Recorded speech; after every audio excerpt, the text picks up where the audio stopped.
Hello, welcome to Creative Academy. My name is Mitra Gruwell, and I'm an upcycled fashion and product designer, educator, and entrepreneur from Eugene, Oregon. My work involves taking things like unwanted or discarded carpet remnants and leather scraps and innovating techniques and designs to transform them into viable, desirable products like this purse. And this process is called upcycling. How does this apply to you, you're wondering? Well, sometimes we feel stuck or caught off guard when we're lacking something that we need, or a strategy or system that we're using doesn't perform as anticipated. But we can actually borrow elements from this design process and apply it to real life and business challenges. So the project I'm going to share with you today is called the No-Sew Upcycled T-shirt bag. And literally all you need for this project is a t-shirt, a pair of scissors, and if you happen to have a safety pin or paper clip, it is helpful but not necessary.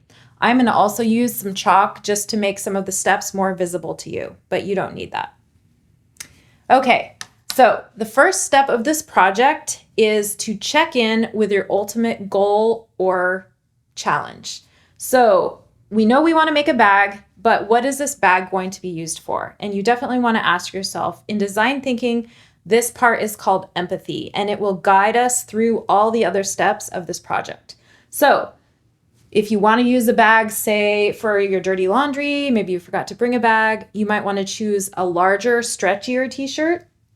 Or maybe you found a really cool ceramic sculpture at the Saturday market by a local artist, and you might want a sturdier, smaller t-shirt. Or perhaps you and your child want to make a gift for their friend for their birthday, in which case you might want a more colorful t-shirt with an image that they would really like. So this determines which t-shirt you're going to select for the project. So definitely check in with your ultimate goal and the user of the product. So the next thing we're going to do is figure out what is the least we can do to this t-shirt to transform it into a bag. So what we call this is exploring, or I like to call it playing with the materials we have. So let's keep going with this. It does kind of resemble a bag in that it has an inside and an outside, and you can put things through the hole in the neck, but there is a restriction of how much you can put in there at one time.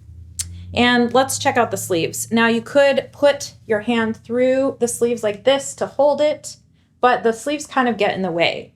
So what am I doing here is I'm going to let this guide my design process. So what I'm going to want to do so far is I'm probably going to want to cut out the neck of the t-shirt and cut off the sleeves. So those will be steps 1 and 2. I'm going to cut off the sleeves like this. And I'm going to cut out the neck like this to open it up so we can put more in there. All right.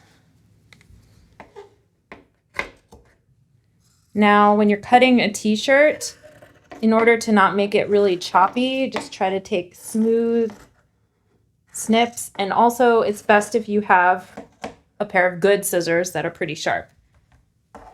And I'm going to cut on the inside of this sleeve, the seam here of the sleeve, so it doesn't have a bulky hem on the inside of it. Okay.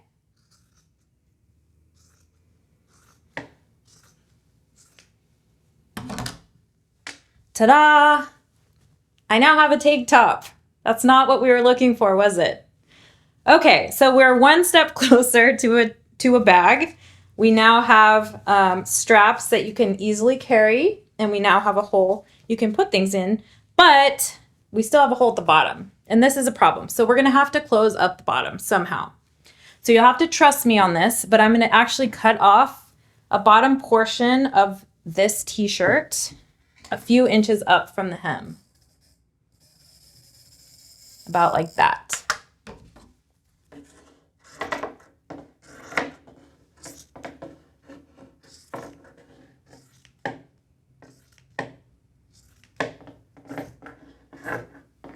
Okay. Next, you have to decide whether you like the image on the t-shirt and whether you want to keep it for the bag. I do. So I'm going to go ahead and invert the t-shirt and turn it inside out for this last step.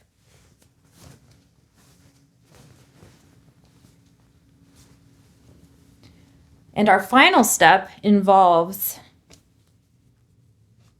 getting all the wrinkles out of this bottom hem, and you're going to want to fold it up about 1 inch or 1.5 inches. And then we're going to be cutting a small slit about every inch or 1.5 inches in the t-shirt. And keep in mind, this is made of a knit material, and a small slit will become a big slit if stretched because a knit unravels. So when you cut this, you want to make a lot smaller hole than you think you need, but you want to make sure you go through both layers.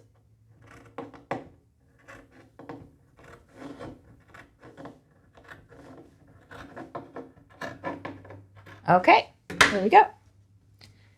And finally, we're going to take the bottom part of the t-shirt and we're going to cut a 1 inch wide strip from this portion like this. And one thing that's really cool about t-shirt material, now keep in mind, this works best if you have a tube t-shirt. So some t-shirts will have seams at the side and some actually are woven in a tube. So when you have a seam that's sewn, it will create a weakness at those seams. But when you cut a small strip of a t-shirt like this and then you pull on it, it actually becomes a string or a rope that's rather sturdy. So if you do have a safety pin or a paper clip, attach it to the end of your t-shirt string. And if you don't, you can tie a knot in the end and you're going to weave it through both layers of these little slits that you made.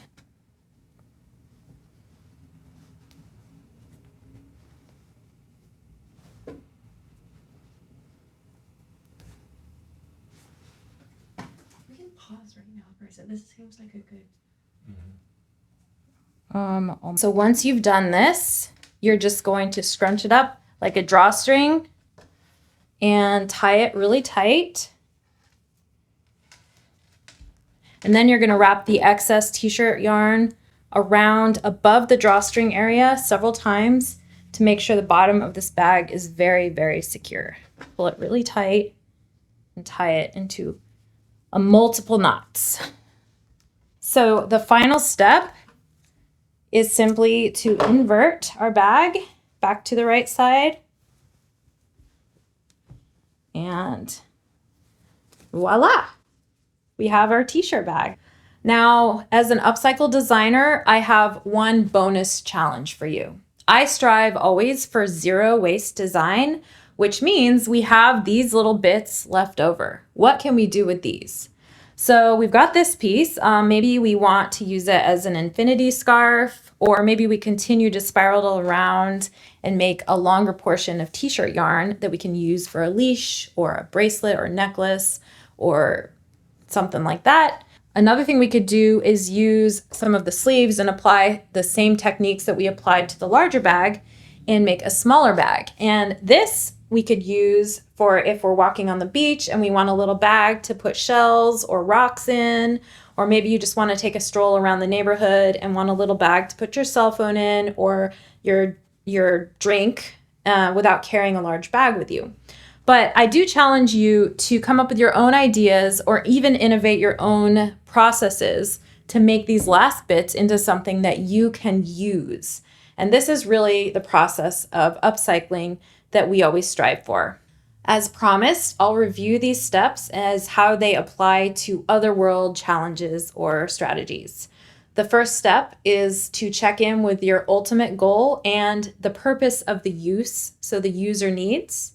Step 2 is to assess the materials you have on hand in relation to your goal. And this means looking beyond what they were designed for to what they can do for you in this new perspective. Step 3 is to really think outside of the box and brainstorm different ways that you can design a new strategy or process to go from what you have to what you need. And the last step is something that I didn't necessarily talk about, but you do want to test the prototype and make sure it's actually serving the function that you need it for. So one thing that might happen is after you test it, you might find it needs a few tweaks. Maybe you didn't tie the knot tight enough in the bottom and maybe it's come undone or things are falling out. Or maybe the arms are too large and you need to figure out a way to lace these up and make this smaller so you can hold more stuff in here. But this is a very important part of the design process as well. And to some, it might look like a failure or a mistake, but this is really important because we learn from these things and we apply that knowledge in future design projects. If you would like to find out more about my work or my online educational offerings or products, you can go to my website, discardupcycling.com, or you can also find me on social media regarding my nonprofit, which helps give access and skills in industrial sewing. And that one is called Viking Textile Maker Hub. Thank you for joining me for this Creative Academy, and happy creating.